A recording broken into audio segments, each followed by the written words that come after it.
In the summer of 2018, I was called a terrorist. 4 words were uttered toward me. You are a terrorist.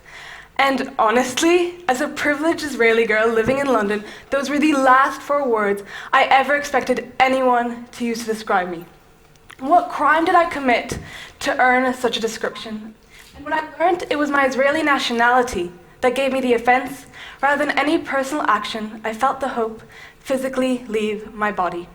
I had grown up my whole life in an Israeli community. Till the age of 5, I spoke only Hebrew, and even as I've attended the American school in London, being Israeli has always been one of the most important parts of my identity, and I had no idea that anyone could denounce my identity so quickly.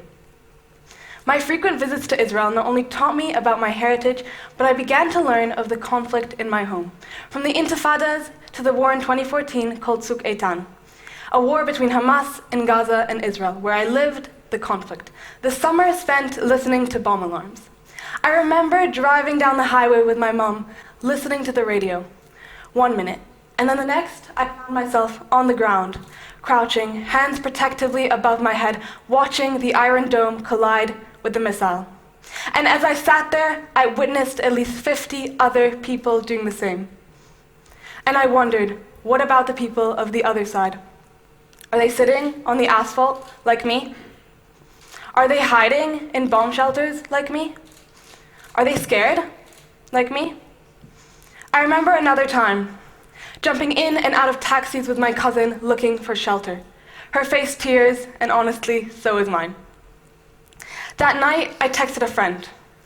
I told her I was scared. I mean, the thought of not returning to London had crossed my mind a few times that summer, but this was a vulnerability that frightened me to admit because it made the war all the more real.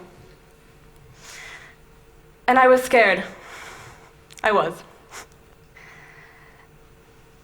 And I didn't realize that in a few weeks I would be returning to a normal life back in London. But even up to today, when I hear an ambulance from far away or a car driving speedily into the distance, I can feel my anxiousness, my heart beating a mile a minute before I'm reminded nothing happened. I'm here.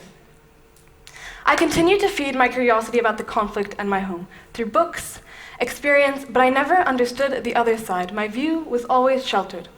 And the first time I ever met a Palestinian living in Palestine was through Seeds of Peace. Seeds is an organization that brings together teens from conflicting countries to have dialogue and get to talk to their so-called other side. Dialogue, a process of which you sit in a circle, either facing or sitting next to the other side, completely vulnerable, with the opportunity to say anything from opinions to profanity.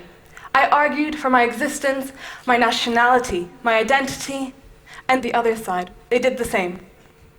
Sometimes we listened, sometimes we didn't, other times chairs were thrown. True story. And after many harsh, shocking, complicated dialogue experiences, I left Seeds feeling that hope was an unanswered question. I struggled with the idea that the conflict in my home would end. Nevertheless, the countless other world conflicts constantly occurring around me, such as the Yemen war, the South Sudanese civil war, the Syrian war, the refugee crisis, climate change, the list goes on and on and on. Sometimes it feels that just looking at the news shrinks our hope so fast we don't even know if it's there to begin.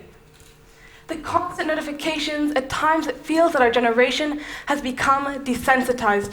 We tend to feel hopeless because we feel that no one listens to our voice, that political leaders disregard our voice completely.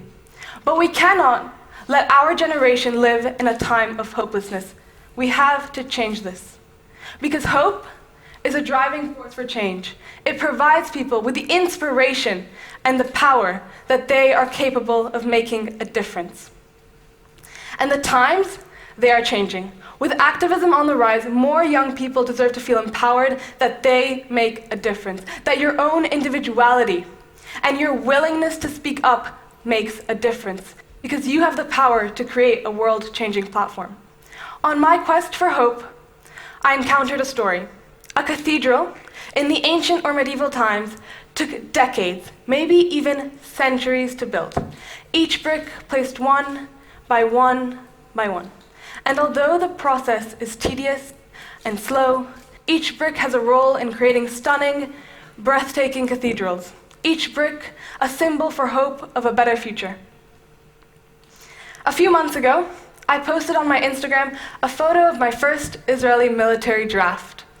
Now you have to understand that the Israeli Defense Forces are an integral part of the Israeli community.